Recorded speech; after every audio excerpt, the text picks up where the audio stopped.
Um, as you mentioned earlier on, Islamic Relief, alhamdulillah, has been on the ground in East Africa, particularly Somalia, South Sudan, Kenya. We have been in this region since the previous crisis, which was in 2011, when nearly 250,000 people had died before it was or declared a crisis or famine.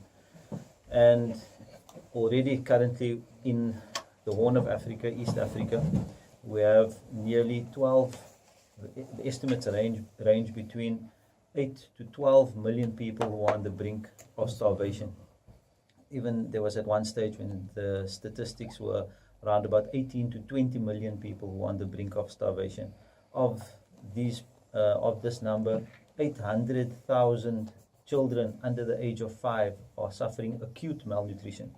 If I can just maybe pause there, and I want to emphasize to make people realize how dire the situation is. I recall during the month of Ramadan, we did a program, we were speaking about numbers, about deaths, and it had climbed exponentially. In actual fact, the figures that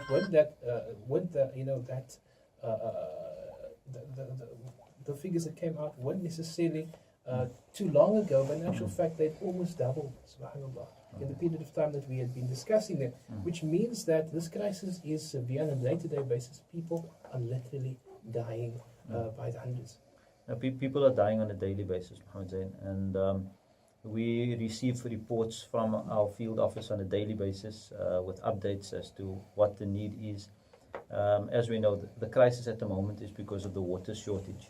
So Islamic Relief's intervention currently is to provide water to the people who are suffering in especially Somalia, as I said, Sudan, Kenya as well, South Sudan particularly, and our intervention centers around providing water and also food to those who are in need.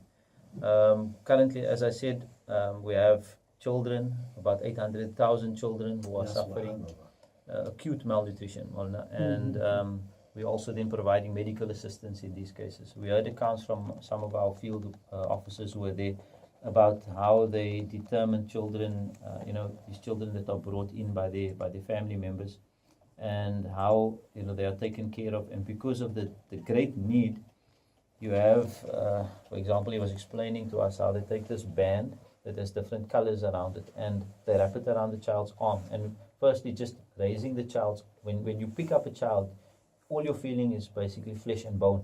There's no muscle, there's nothing other than flesh and bone. You see these bloated bellies, which many of the parents mistake for the children being full, but in the meantime they don't know that's actually one of the indicators of acute malnutrition. So they take these bands which they wrap around the children's arms, and then based on the color that it shows, it gives an indication, an estimate of how many days the child literally has to live. And this brother that was explaining to me, really with tears in his eyes, he says they have to keep themselves strong when they are dealing with the people, because it's a situation that is so dire that they can't afford to cry in front of the people that they're helping, but only at night when they go to their tents, and then they basically cry themselves to sleep. Because he was said, how can you turn away a child because this child has 4 or 5 days to live? Because that's not the priority now, because there are children that are being brought here that have literally 1 day or 2 days to live. Then they get told, the parents whose children are literally on the verge of death, they say, look, there are other children that we need to take care of first before we can take care of yours. And this is the reality on the ground in Somalia as we are sitting here right now. I think on